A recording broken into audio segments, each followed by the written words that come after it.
Afinal, por que eu tenho dor lombar? Por que vira e mexe essa dor vai para o meu bumbum, vai para minha virilha, desce pela coxa, por trás ou pela frente? Por que eu tenho esse adormecimento nas pernas? Por que eu sinto meu joelho falsear? Por que eu tenho dor no joelho, dor no tornozelo, dor na sola dos pés? Muitos pacientes me perguntam a causa da sua dor, mas eu quero trazer a realidade aqui para todos vocês que me assistem no YouTube, no Instagram, no Spotify, através do podcast Fiz o Insight, para que vocês entendam como é que o processo de dor se perpetua, quais são os mecanismos por trás e quais são os fatores que nós podemos controlar para evitar uma perpetuação da dor, para evitar sua recorrência e até mesmo para não senti-la. Tudo bem? Eu sou Caio Ferreira, eu sou fisioterapeuta, trabalho com tratamento da dor há 8 anos e nessa trajetória atendi mais de 6.700 pacientes. E essa experiência que eu trago aqui para compartilhar para vocês tem me mostrado alguns aspectos que são muito positivos para dar autonomia para você que é paciente, para você que é seguidor, no controle do seu problema. Primeiro, entender que a dor, ela não tem cura, ela tem controle. Então, se qualquer profissional promete curar a sua dor, você já tem que ficar com o pé atrás. Com o pé atrás em que sentido? Com o pé atrás no sentido desse profissional ser um charlatão ou ser um cara que não está atualizado de acordo com as diretrizes científicas mais atuais. Então vamos lá. Gente, a definição de dor é emoção, sensação e pensamento. Essa definição é trazida pelos maiores estudiosos de dor do mundo através da IASP, que é a Associação Internacional para o Estudo da Dor. Sua definição já traz por si que pode ou não haver uma lesão, isto é, você pode estar com dor no ombro aí e não ter nada que explique essa dor na estrutura do seu ombro, detectável através de uma ressonância magnética ou através de um teste de exame físico que um ortopedista ou um fisioterapeuta pode, ou um médico da dor, pode fazer em você. Então, muitas vezes, o fato da dor não ter um diagnóstico gera uma ansiedade a mais nesse paciente. E essa ansiedade é um fator de perpetuação da dor. Então vamos lá. Quando a gente teve a Segunda Guerra Mundial, 1945, muitos sequelados de guerra voltaram para seus países, para suas famílias, amputados. Eles não tinham um braço, eles não tinham uma perna. E a partir daí começou a surgir um problema muito comum chamado dor do membro fantasma. E a dor do membro fantasma quer dizer que você amputou um braço e mesmo assim você sente dor no braço que você não tem mais. Você amputou uma perna e você sente dor na perna que você não tem mais.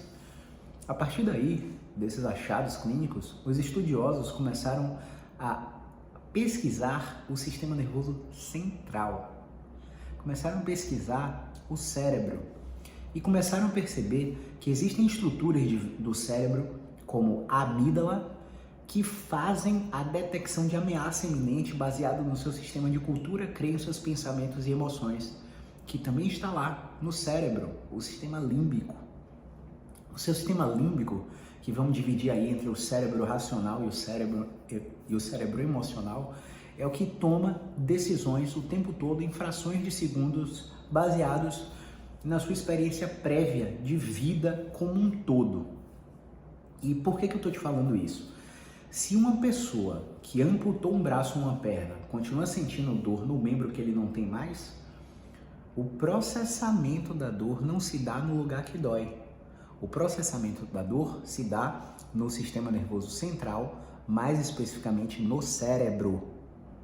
Então, para você que está aí, é o primeiro ponto desse vídeo que eu quero que você entenda. Para você que está aí com dor há mais de 3 meses, você que está com dor há mais de 3 meses, o lugar que você sente dor não é mais a explicação do seu problema, não é mais o causador da sua dor. Porque em 3 meses, todo o seu sistema imunológico já recuperou aquele tecido que doía, o quadril, o joelho, a coluna, o ombro, a ATM. Todo o processo de liberação de colágeno, elastina, fibronectina, tecidos que reparam aquela estrutura lesionada já aconteceram em 3 meses. O tecido já está saudável, mas você ainda tem dor naquele lugar. E eu vou te dar um exemplo muito básico de como esse processo funciona. Por muito tempo, a gente tinha uma teoria de Descartes, onde a gente tinha um estímulo como se fosse um fogo no dedo. Você queima a mão num fogão de casa. Esse estímulo térmico, que é o calor do fogo, gerava uma despolarização dos canais de cálcio na extremidade queimada. Você tinha uma detecção de ameaça iminente no cérebro em frações de milissegundos e tinha um reflexo chamado reflexo de retirada. Você tira o dedo do fogo. O mecanismo por trás da explicação da dor com o seu dedo no fogo é um mecanismo chamado nocicepção. Na nocicepção, há uma despolarização dos canais de cálcio através do efeito térmico do calor, que vai pelo sistema nervoso periférico até a medula, faz uma sinapse excitatória com o interneurônio, e esse interneurônio medular manda aquela informação lá para o cérebro. E aí, olha só que louco!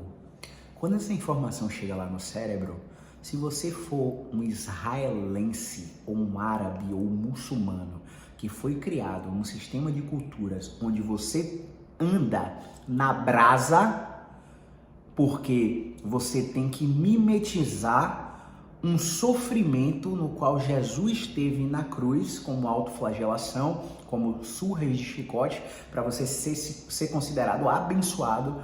Você passa pelo processo de andar na brasa, de tomar chicotadas, sorrindo, porque você foi educado e criado com a cultura de que aquilo é uma honra para você. Pega só que louco como é o cérebro.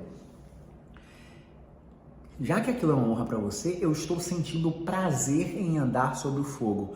Provavelmente essa pessoa que colocou o dedo sem querer na boca do fogão, sentisse o tecido queimar ali e o sistema de alarme dele de dor não desencadeasse dor para ele ter o reflexo de retirada.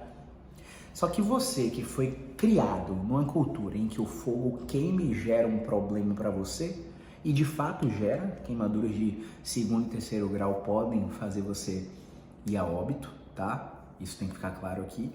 Mas baseado no seu sistema de cultura, crenças, pensamentos e emoções, você vê que aquilo é uma ameaça e retira o dedo. Quando você retira o dedo é porque quando a informação chegou lá no cérebro, a amígdala, ó, detecção de ameaça, reflexo de retirada.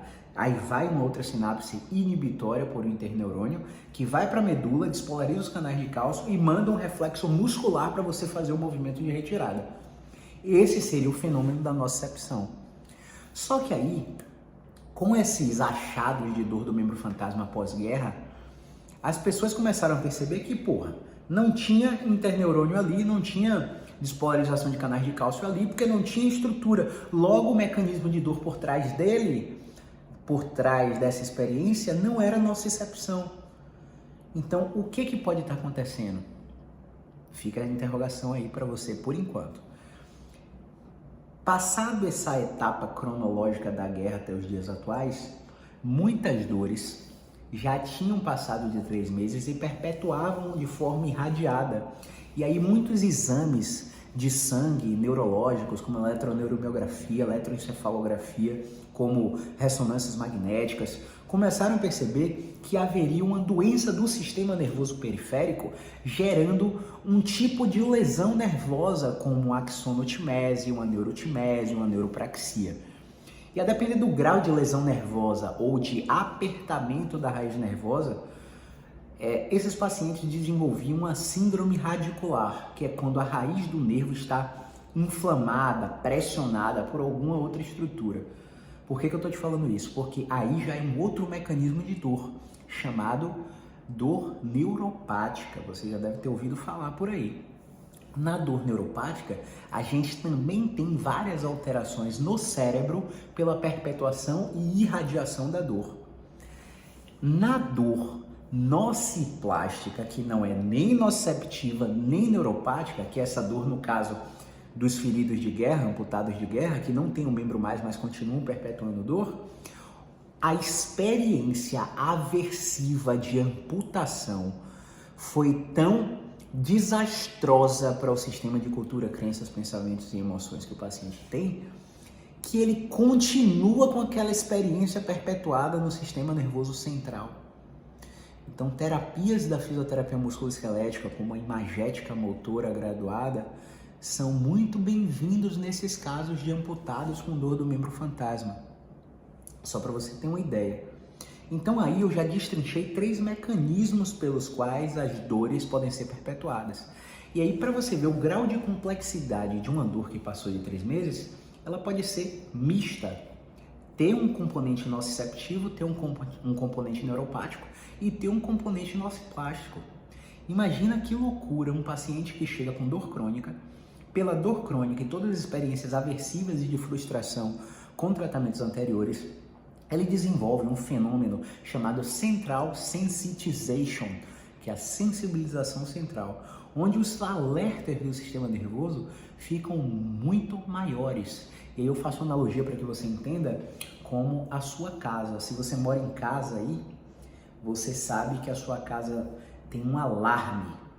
Só que esse alarme é para ser disparado quando a porta da sua casa, por exemplo, é arrombada. Mas imagine que o alarme dessa casa está tão desregulado e está com um volume tão amplificado que um mosquito entra pela janela do segundo andar da sua casa e o alarme dispara.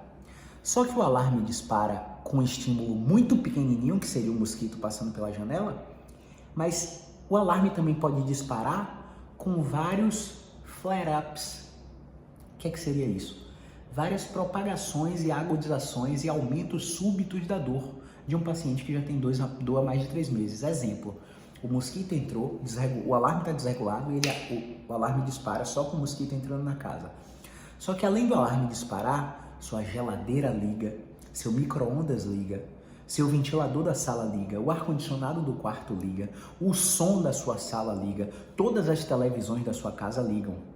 Ou seja, eu tive um estímulo inócuo, inofensivo, que não é forte o suficiente para gerar nocicepção, porém, pelo fenômeno de sensibilização central e dor nociplástica, esse estímulo inócuo é interpretado pela casa como gigantesco e aversivo. E aí, esse alarme dispara, acendendo todos os eletrodomésticos da sua casa. Onde que isso acontece? No paciente com fibromialgia, no paciente com dor crônica generalizada por síndrome miofacial, no paciente que tem artrite reumatoide, no paciente que tem lúpus eritematoso sistêmico, no paciente que tem hérnia de disco com comprometimento neural e sensibilização central. É aquela mulher que, além da dor lombar irradiada para coxa, para perna, para genital, ela desenvolve cólica abdominal, ela desenvolve enxaqueca, ela desenvolve dor no peito, ela tem ansiedade e tem uma sensação como se estivesse infartando, só para você ter uma ideia. Então, dito esses 3 mecanismos da dor, eu preciso te explicar como a sua dor perpetua ou melhora. E essa é uma analogia muito simples, que não se aplica a todos os casos, mas se aplica à maioria deles, pode ser o seu. Quando a gente tem uma dor, intuitivamente, como leigo e não profissional da saúde, às vezes até profissionais da saúde, a gente quer procurar a causa da nossa dor. Só que se você não teve um trauma, uma queda ou um acidente, a causa da sua dor pode ser uma doença e faz muito sentido investigar. Quando você vai investigar a doença no médico, ele vai te pedir um exame de imagem do lugar, ele vai te pedir exame de sangue para ver como estão suas condições orgânicas. E na maioria dos casos, nessas dores sem relato de trauma, queda ou acidente, para cada 250 mil exames, encontra-se uma doença grave. Qual que seria essa doença? Um câncer gerando uma metástase, por exemplo. Você pode ter, por exemplo, uma infecção na coluna. Você pode ter uma tuberculose óssea, por exemplo. Você pode ter uma anestesia em cela, né? Que é uma síndrome de Caldequina, é um sinal de síndrome de Caldequina. onde você perde o controle urinário, o controle fecal, você perde a ereção, você perde a lubrificação vaginal, você tem dormência e formigamento na genital, dormência na parte interior da coxa, e isso é progressivo, você piora progressivamente. Então, para cada 250 mil exames, você encontra uma doença dessa por trás. E aí, enquanto custo-efetividade para um sistema de saúde, o quão interessante é gastar com 250 mil exames para achar uma doença? Não é interessante.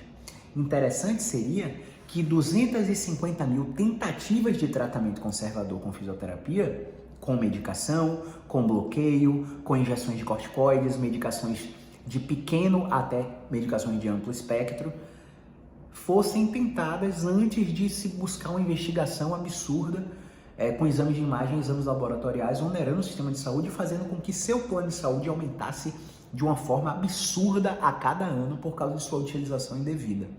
Você vê o tamanho do problema da dor crônica? Só para você ter uma ideia, nos Estados Unidos, atualmente, a gente tem dados do estudo The Effect of Economical Costs of Chronic Pain in USA.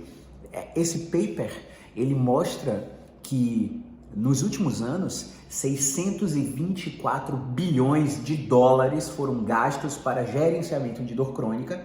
E nos últimos anos, segundo o estudo The Global Burden of Disease, patrocinado pela Fundação Bill e Melinda Gates, entre as 388 doenças pesquisadas, dor lombar e dor cervical são as maiores causas de incapacidade no mundo. Ou seja, apesar do avanço diagnóstico, apesar do avanço tecnológico, as pessoas continuam sofrendo mais e mais com dor crônica, apesar de todo esse custo estratosférico de 624 bilhões de dólares por ano.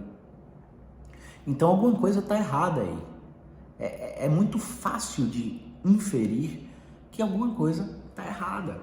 Se a gente está investindo tanto dinheiro para tratar a dor crônica e os pacientes não estão melhorando. Dito tudo isso, esses pacientes, eles vão investigar um diagnóstico para buscar sua causa e não acham. Por que eles não acham? Porque quando a gente compara pacientes que têm dor há mais de 3 meses com pacientes que não têm dor através de ressonância magnética, a gente encontra que os pacientes que não têm dor têm a mesma prevalência, a mesma incidência, a mesma frequência de manifestação de alterações degenerativas na coluna, no joelho, no quadril, na articulação temporomandibular e por aí vai. Isso quer dizer que se você pegar 2 mulheres, uma com dor e uma sem dor, fizer a ressonância nas duas, você vai achar hérnia nas duas, só que só uma tem dor. Vai achar artrose nas duas, só que só uma tem dor. Você vai achar desidratação discal, abolamento discal, espondilodiscoartrose, espondilolistese, todos esses nomes feios que vêm em exame de imagem, você vai achar nas 2 mulheres. 100 mulheres de cada lado, 100 homens de cada lado, ressonância em todo mundo, um grupo com dor, um grupo sem dor, você acha 88% de alteração degenerativa na coluna, nos 2 grupos. Esse achado foi proposto no estudo do Brigitte et al. De 2015, uma revisão sistemática a respeito dos achados de degeneração da coluna na população assintomática. Tá? Um estudo muito grande, com 3.110 pessoas estudadas através de ressonância magnética, que constatou que de 20 a 80 anos, as pessoas sem dor e as pessoas com dor encontram a mesma prevalência de alterações desses nomes feios que vem no exame de imagem. Isso faz a gente entender que o exame de imagem hoje, ele não é suficiente em nenhum aspecto para explicar por que você tem dor há mais de 3 meses. Só que, tudo bem, isso é importante, porque já que eu não achei nada grave e compatível com o meu exame físico, em vez de eu ficar tranquilo com aquela informação, eu estimulo ainda mais a minha ansiedade por buscar o que eu tenho, já que o exame não explicou, já que o exame de imagem não explicou, o exame laboratorial não explicou e o exame físico feito pelo fisioterapeuta, pelo médico, não explicou também. Por que dói afinal? E aí vamos lá, vamos dar um exemplo de uma paciente que tem dor há 8 anos Ela tem dor há 20 anos, mas teve o primeiro contato comigo há 7 anos atrás. Há 7 anos atrás eu fiz uma avaliação nela e na avaliação a gente encontrou um problema no quadril dela. E a gente tratou o problema no quadril dela, a dor lombar dela melhorou. Só que naquela época, 7 anos atrás, eu não tinha esse conhecimento que eu estou te propagando aqui. Eu não tinha, definitivamente. Hoje eu sei que qualquer coisa que eu fizesse naquela paciente há 7 anos atrás ia fazer ela melhorar. Porque num primeiro episódio de dor na lombar, a recuperação espontânea é muito alta em 3 semanas. Então, a gente precisa entender sobre a história natural do problema, para não criar crenças no paciente que o paciente depende do profissional de saúde, ou que o paciente tem alguma coisa errada fora do lugar, ou que a coluna dele está frágil, enfim, porque essas crenças mudam a forma como a gente se movimenta. O paciente vai com mais medo se mexer, o paciente vai com mais evitação, o paciente vai com muito receio para o movimento. Beleza? Depois, há 5 anos atrás, ela teve um outro episódio. Nesse outro episódio, a gente já achou um problema na coluna dela, um movimento que estava estranho, e a gente tratou aquele movimento e ela melhorou também. O segundo episódio também tem uma recuperação espontânea em 4 a 6 semanas. O terceiro episódio de dor na lombar tem uma recuperação espontânea de 6 a 8 semanas. Na maioria dos casos, tá? Tem caso que realmente cronifica, 40% dos casos cronificam. E ela veio aqui essa semana. E aí, com todo esse conceito que eu estou te dando de uma abordagem baseada em mecanismo neurofisiológico da dor, que eu te expliquei sobre nocicepção, o mecanismo neuropático e o mecanismo nociplástico, a gente fez uma investigação biopsicossocial nela e o que é que a gente encontrou? A gente encontrou uma barreira de recuperação muito grande devido à demanda do trabalho. E aí a gente foi lá, no ponto do tempo da vida dela, que ela teve o primeiro episódio, e a gente perguntou, você consegue perceber que alguma coisa na sua vida está fora de contexto, está fora de uma rotina habitual? Será que tem relação? Faz sentido? Ela não faz. Eu fui transferida para outra cidade, eu vou ter que pegar o carro novamente e viajar. Naquela primeira vez que eu vim aqui em você, eu estava morando naquela cidade e trabalhava aqui, então eu tinha que pegar o carro o tempo todo, viajar, tinha menos tempo com o filho, menos tempo com o marido e por aí vai. E aí eu organizei toda a minha vida e me mudei para essa cidade em que eu trabalhava e agora eu fui transferida de novo para outra cidade e eu vou ter que voltar a ter aquela questão. Veja bem, em todos os episódios que você me visitou, estava tendo algum conflito desse social na sua vida em relação ao trabalho, a uma demanda ou alguma insatisfação com alguma decisão tomada. Faz sentido? Não, faz muito sentido. Você enxerga um padrão aí? Eu enxergo um padrão. Por que eu estou abrindo parte dessa história para você? É muito mais complexo que isso, tá? Mas eu estou abrindo parte dessa história para você entender que um estudo chamado Classification of Neck and Shoulder Pain in Office Workers, classificação de dor lombar, de dor cervical e dor no ombro em trabalhadores de escritório, mais de 12 mil pessoas no estudo, que trabalham de forma sentada prolongada. Então, o pressuposto diagnóstico dos pesquisadores seria que quem passasse mais tempo sentado teria mais dor, quem pegasse mais peso teria mais dor, quem ficasse mais na frente do computador teria mais dor, quem tivesse sobrepeso e obesidade teria mais dor. E aí, no final do estudo, teve um follow-up, um acompanhamento de 2 anos. As pessoas que mais desencadearam dor tinham depressão, percepção entre esforço dado e recompensa recebida no trabalho pobre, e essa recompensa pode ser de reconhecimento ou uma recompensa financeira. A terceira, ansiedade. A quarta, uso do teclado por mais de 4 horas. A quinta, ser mulher. Simplesmente ser mulher. É uma informação desencorajadora, né? Mas realmente é o que a ciência tem. Então, todos aqueles aspectos que você acredita que perpetua sua dor crônica, como pegar peso, estar obeso, sua postura, se você está encurtado, se você está com fraqueza muscular, que mais, meu Deus? Se você tem uma musculatura tensa, todos esses fatores não foram fatores de risco para perpetuar a dor. E tudo isso que a gente acredita, tudo isso que a gente vê na Globo, É tudo isso que a gente vê no mainstream, nos principais jornais, com médicos, fisioterapeutas famosos de grandes centros hospitalares, é tudo isso que a gente escuta. Mas quando a gente vai para a literatura científica e apenas 5% dos profissionais têm letramento científico, ponto. Letramento científico, eu quero dizer que conseguem pegar um artigo científico em inglês, traduzir o artigo científico, interpretar o artigo científico e entender se o delineamento daquele artigo científico é suficiente para responder aquela pergunta de pesquisa. Foi muito complexo isso aqui agora, né? Mas basicamente, não basta você só saber inglês e traduzir um artigo científico. Você precisa saber inglês, traduzir, interpretar e ver se o método daquela pesquisa é suficiente para responder o que você quer saber. Então, apenas 5% dos profissionais têm essas habilidades. Então, são os profissionais que trabalham com prática baseada em evidência. Por que eu estou te falando isso? Porque nesse estudo com trabalhadores de escritório, não eram fatores físicos que desencadeavam e perpetuavam a dor, eram fatores sociais e psicológicos. A exemplo desse caso clínico dessa paciente que eu acabei de te relatar.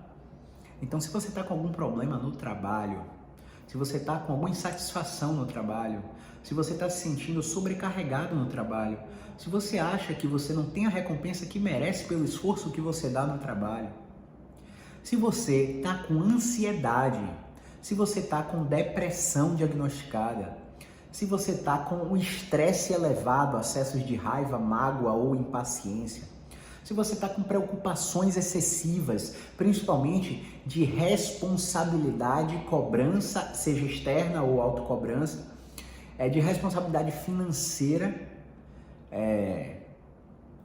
se você não dorme bem, se você não bebe água, se sua alimentação desembrulha mais do que descasca, você tem fatores de risco para transformar uma dor aguda que começou há 3 dias em uma dor crônica que vai ultrapassar a barreira dos 3 meses e vai gerar alterações na estrutura do seu cérebro. E essas estruturas do seu cérebro vão fazer um curto-circuito que vão sensibilizar o seu sistema nervoso e vão fazer com que você perceba mais dor em movimentos que não são naturais para que você sinta dor. Então vai ser aquele caso que vai chegar no consultório, a gente vai examinar tudo e nada vai reproduzir a dor que o paciente tem, mas o paciente continua sentindo a dor lá. Quando o problema é nociceptivo, é neuropático, a gente geralmente encontra um movimento que aumenta a dor do paciente na hora para saber o que faz o paciente doer. Quando o mecanismo é nociplástico, a parada é intermitente. Dobrar às vezes dói, dobrar às vezes não dói, pular às vezes dói, pular às vezes não dói. Tudo depende do quanto de contração muscular eu uso. E nessa brincadeira, esses pacientes, eles são informados por profissionais da saúde que eles têm que proteger a coluna contraindo o abdômen, que eles têm que consertar a postura para ficar com a postura elegante, super elegante. Fica assim por 5 minutos aí para você ver como é. Vamos lá, eu fico com você. Vamos supor que a gente acelerou o vídeo aqui e ficou por 5 minutos. Faz esse teste em casa. Você vai cansar. Você vai sentir pontos de tensão absurdos. Você pode até sentir dor de cabeça. Porque a nossa coluna ela foi feita para se curvar. A nossa coluna não foi feita para ficar reta. Essa ideia de retificação que reeducações posturais globais pregam como culpadas da dor, de correções de postura, por exemplo, não são baseadas em fundamentação científica nenhuma. Sua dor não está aí porque sua postura é ruim. Sua dor não está aí porque você está encurtado. Sua dor não está aí porque você não tem fortalecimento muscular, no caso você tem fraqueza. Sua dor não está aí porque está inflamado. Inflamação melhora com 3 semanas a 3 meses. Passou de 3 meses? Se você não tem uma doença reumática, se você não tem uma síndrome dolorosa, uma síndrome inflamatória crônica diagnosticada por um reumatologista, como artrite reumatoide, lúpus eritematoso sistêmico, gota, não há explicação de inflamação para que sua dor esteja aí. Pelo contrário, se você tomar anti-inflamatório, você piora a recuperação do seu problema. Por que eu estou te falando isso? Porque quando você tem uma crise de coluna por uma hérnia de disco que comprimiu lá a raiz do nervo e o nervo inflama, incha para proteger a raiz, você adota aquela postura antálgica onde seu corpo fica torto, onde seu corpo fica fletido. Você sabe o que é que acontece? O seu sistema imunológico começa a atacar a hérnia. A quimiotaxia, que é o fenômeno pelo qual a fisiologia do seu corpo ataca o fragmento da sua hérnia, começa a acontecer. E quando você bota um anti-inflamatório, que basicamente é um inibidor de ciclooxigenases seletivas, COX-1 e 2, você ativa a inibição da adesão plaquetária.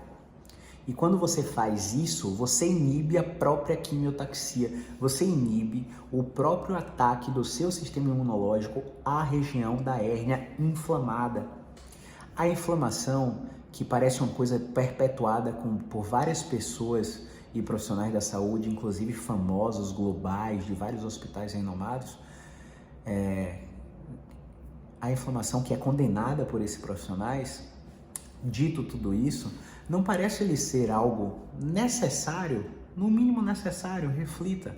Porque através da inflamação que você vai ter a fase proliferativa de tecido, a fase de reparo tecidual. Sim, antes tem a fase hemorrágica, antes tem a fase realmente inflamatória, onde você tem calor, rubor, edema, inflamação, vermelhidão, dor à palpação, dor local. Só que inibir esse processo significa atrasar o fenômeno de reparo tecidual, de remodelação tecidual, o fenômeno de dessensibilização do sistema nervoso, que é hiper necessário para que você melhore. Uma outra coisa que muitas pessoas negligenciam, e tá ali o livro, tá? É o porquê nós dormimos, a ciência do sono e do sonho, do autor Matthew Walker, que hoje, atualmente, é o maior pesquisador de sono do planeta Terra. Enquanto a arquitetura do seu sono, ela tem 5 ciclos de aprofundamento.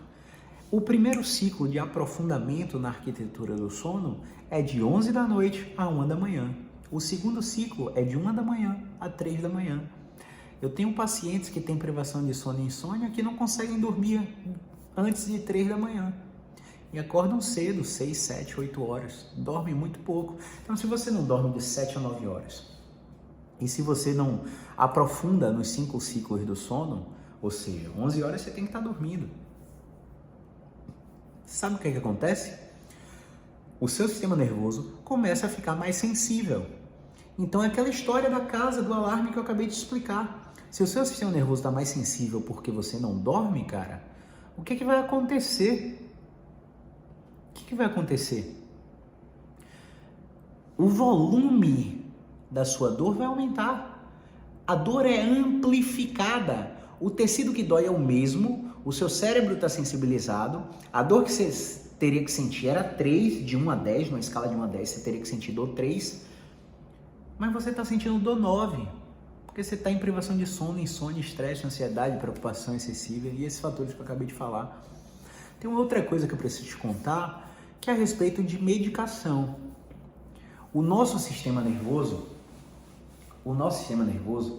ele é capaz de produzir todos os analgésicos necessários ao nosso controle da dor.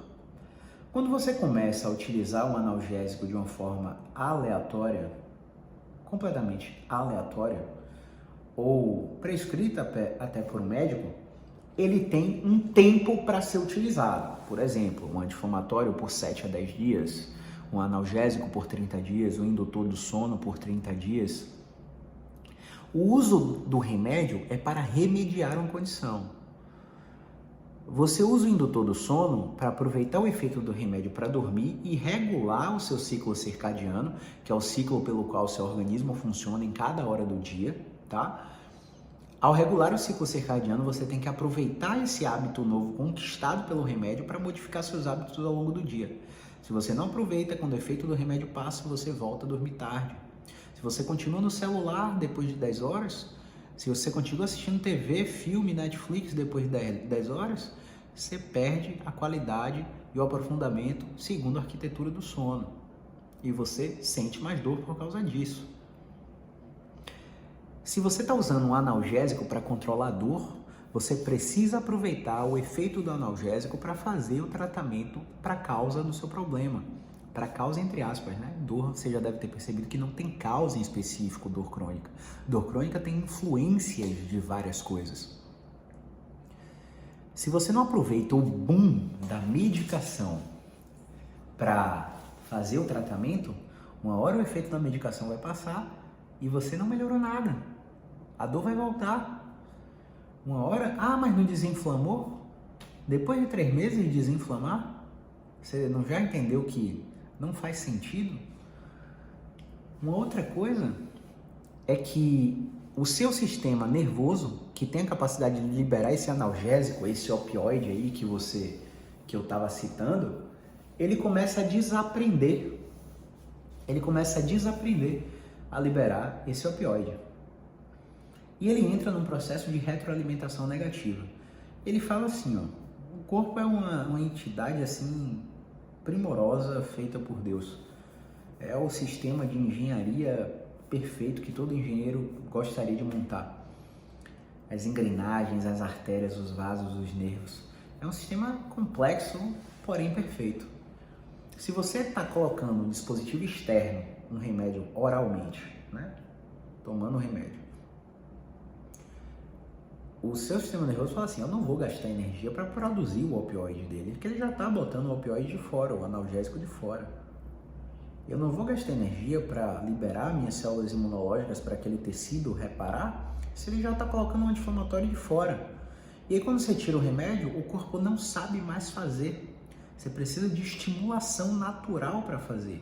E isso não tem nada a ver com usar homeopatia, florais de Bach, ou não tem mais nada a ver com usar, enfim, aromaterapia, cromoterapia, barras de ácidos. Não tem nada a ver com isso, pessoal. Tem a ver com regular o seu ciclo circadiano. Tem a ver com a hidratação calculada, tem a ver com a alimentação planejada, tem a ver com sono regulado e tem a ver com exercício físico. Então, qual que é o problema do remédio que parece que alguns pacientes enfrentam? Hepatotoxicidade. Você já ouviu falar? O seu remédio vai gerar uma sobrecarga no aparelho gastrointestinal e vai elevar enzimas hepáticas como TGO, TGP, gama-GT e por aí vai. O seu fígado em sobrecarga, ele pode sofrer com esteatose, ele pode sofrer com diversas doenças que vão colocar o seu sistema nervoso sob estresse também.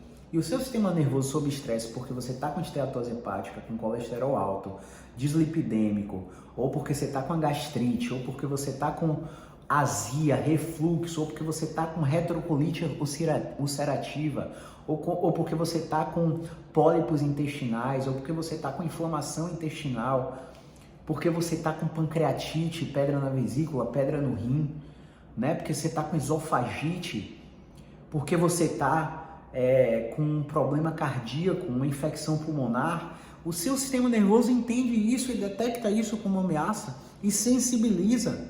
E essa sobrecarga dos órgãos também amplifica o seu volume de sentir dor.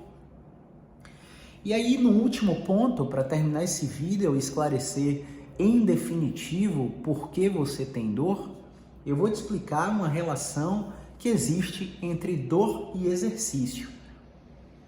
Você provavelmente acha que porque está doendo para fazer o exercício ou o movimento simples, você tem algo machucado. Mas nessa altura do vídeo, você já deve ter entendido que movimento não machuca. Que se o movimento está doendo é porque você já tinha um problema antes. E o movimento só está fazendo o problema se manifestar. Quem é que entende de movimento? É o fisioterapeuta. Só que não é qualquer fisioterapeuta. Tem que ser um fisioterapeuta experiente, um fisioterapeuta treinado, um fisioterapeuta que trabalhe na área musculoesquelética, um fisioterapeuta que trabalhe com prática baseada em evidências, que aplique em você só que é testado e comprovado cientificamente. Por que eu estou falando isso? Porque para você saber se uma terapia funciona no longo prazo e ela te dá autonomia, você tem que participar dessa terapia. Se você não participa dessa terapia, o que vai acontecer? Você vai deitar e receber uma técnica, que pode ser osteopatia, acupuntura, quiropraxia, que pode ser ventosa, liberação miofascial, reiki, barras de ácids, pistola vibratória, você pode receber botas de recovery. Eu não estou dizendo que essas coisas não funcionam. Eu estou dizendo que essas coisas não te dão autonomia e se funcionam para dor crônica, somente para a dor crônica que eu estou falando aqui, o efeito delas são paliativos. Em 24 a 72 horas, seu problema vai voltar. Um tratamento baseado em pesquisa científica é um tratamento que você participa dele, você faz. Você não recebe, você faz. É um tratamento baseado em exercício. Então, dito isso, o motivo para você não fazer exercício, que seria a dor, é a razão pela qual você deve fazer exercício. Muitos pacientes acreditam que porque tem dor, não podem fazer exercício e ainda escutam de profissionais obsoletos que não se atualizam, que você precisa de repouso, remédio até sarar e só depois se movimentar. Eu atendo pacientes com fraturas de tíbia, fraturas de fêmur, fraturas nos pés, fraturas nos braços, e a gente trabalha, depois que ele quebrou o braço, que fez a cirurgia, que colocou o gesso, com o gesso no pós-operatório imediato, a gente coloca exercício em todas as outras partes do corpo, porque a relação entre dor e exercício é completa. Quando você faz exercício, você estimula o seu sistema nervoso central a liberar analgésico. Você está colocando carga naquele exercício, o sistema nervoso entende, olha, eu preciso me adaptar. Se essa região está doendo, ela não pode doer, porque essa região está sofrendo carga. Eu preciso fazer alguma coisa ali. E aí acontece o fenômeno neurofisiológico chamado habituação, que é o fenômeno pelo qual há uma analgesia através de estímulos sucessivos. E esses estímulos sucessivos, eles podem ou não ser específicos. Quem é que sabe caçar a habituação? É o fisioterapeuta músculo-esquelético. Nenhum outro profissional sabe caçar esse fenômeno de habituação. E aí, pessoal, não entenda como uma desvalorização de outros profissionais, como educadores físicos, médicos, farmacêuticos, psicólogos, todos eles, diante do problema complexo e multidimensional que é a dor crônica, têm o seu papel. Porém, numa crise de dor, existem estudos que mostram que quando você vai no fisioterapeuta primeiro, você gasta muito menos no custo efetivo total do tratamento. Porque pare para pensar, você vai no ortopedista, o ortopedista passa uma ressonância, você sai com remédio, você volta no ortopedista com a ressonância, você sai com outro remédio e uma prescrição de 10 sessões de fisioterapia convencional, 10 a 30. Aí você faz as 30 sessões de fisioterapia, vai, para de trabalhar, volta, toma o tempo da sua vida para ir para a fila, para ser atendido no ambulatório, volta para o ortopedista de novo, para o ortopedista definir se você está bom e se você vai estar alta. Quando você vai para o caminho 2, onde você vai no fisioterapeuta primeiro, o fisioterapeuta faz uma triagem. A triagem tem o objetivo de descartar condições graves. Descartando a probabilidade de condições graves, o fisioterapeuta vai te prescrever um movimento. Essa prescrição vai ser específica para o seu caso. Se você responder ao movimento, você pula todas essas etapas anteriores de tratamentos que eu acabei de te falar. Você não vai precisar do ortopedista, você não vai precisar do exame de imagem, você não vai precisar fazer várias fisioterapias. Só para você ter uma ideia aqui, com 6.700 pacientes, eu acho que eu tenho 4 ou 5 que fizeram mais que 12 sessões. Em 12 sessões, eu já ensinei tudo que você precisa aprender para lidar com o seu problema, dependendo de seja ele qual for. Vão ter casos que vai precisar de 1 mês de tratamento, outros 2 meses, outros 3 meses. Vão ter casos que você vai ter que tratar por 1 ano. Existem pacientes aqui que em 7 anos de acompanhamento fizeram 20 sessões. enquanto você está aí na sessão 77, no segundo mês de tratamento. Existem pacientes aqui que fizeram 12 sessões em 2 anos, enquanto você está na sessão 36 em 2 meses de tratamento. Essa fisioterapia baseada em pacotes de tratamento que seu plano de saúde passa, ela definitivamente não tem eficácia. E quando ela funciona, é porque a história natural do seu problema já ia melhorar você. Ou é porque você estava num grupinho muito básico de exercício e condicionamento que reúne características clínicas onde você vai responder a qualquer tipo de exercício aleatório.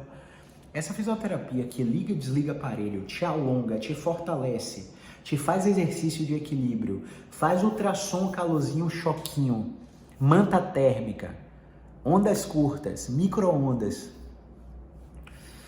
Essa fisioterapia é deplorável. Se é ela que você faz, eu sinto muito, seu problema deve cronificar, porque o problema de dor crônica vem de todos esses aspectos que eu expliquei nesse vídeo. Então, entendido os mecanismos por trás da dor, nociceptivo, neuropático, nociplástico, entendido as influências em que você amplifica a dor, ansiedade, depressão, esforço dado versus recompensa recebida no trabalho, na família, tamanho da família, quanto maior a sua família, maior é seu risco de dor. Se você é casado, você tem mais risco de dor do que se você é solteiro. Nem me pergunte por quê, né? Parece que é uma carga de responsabilidade com o outro, que quanto mais responsável você se sentir, mais risco de dor você tem. Mas isso aqui é só uma hipótese, tá? Não sei qual é o mecanismo por trás, não sabemos. Se você é preocupado demais, dorme mal, não bebe água, não se alimenta bem, tudo isso interfere na dor. Entendido a relação entre dor e exercício, você sai desse vídeo sabendo por que sua dor cronifica, por que você tem dor. Você sai desse vídeo sabendo o que é um tratamento que funciona, é o tratamento ativo e não o tratamento passivo. Você sai daqui sabendo quais profissionais você deve procurar para ter um custo econômico total menor em menos tempo, que seria o fisioterapeuta musculoesquelético. Mas eu preciso te fazer uma ressalva. Cada caso é um caso, e eu sei que parece clichê, mas vão ter casos que na primeira consulta a gente vai definir para você, ó, você só precisa de 8 sessões em 2 meses, você só precisa de 4 em 1 mês, você só precisa de 12 em 3 meses. Você precisa de 24 sessões em 3 meses. Você vai ter que vir uma vez por semana. Você vai ter que vir 2 vezes por semana. Como existem casos que estão tão medicalizados, mas com tanto remédio, com tanta droga e há tanto tempo, que a gente vai ter que tratar no escuro, sem saber qual vai ser o prazo dessa reabilitação. Mas o que a gente vai saber é que a gente vai te ensinar tudo o que você precisa para atravessar essa tempestade que é a dor crônica.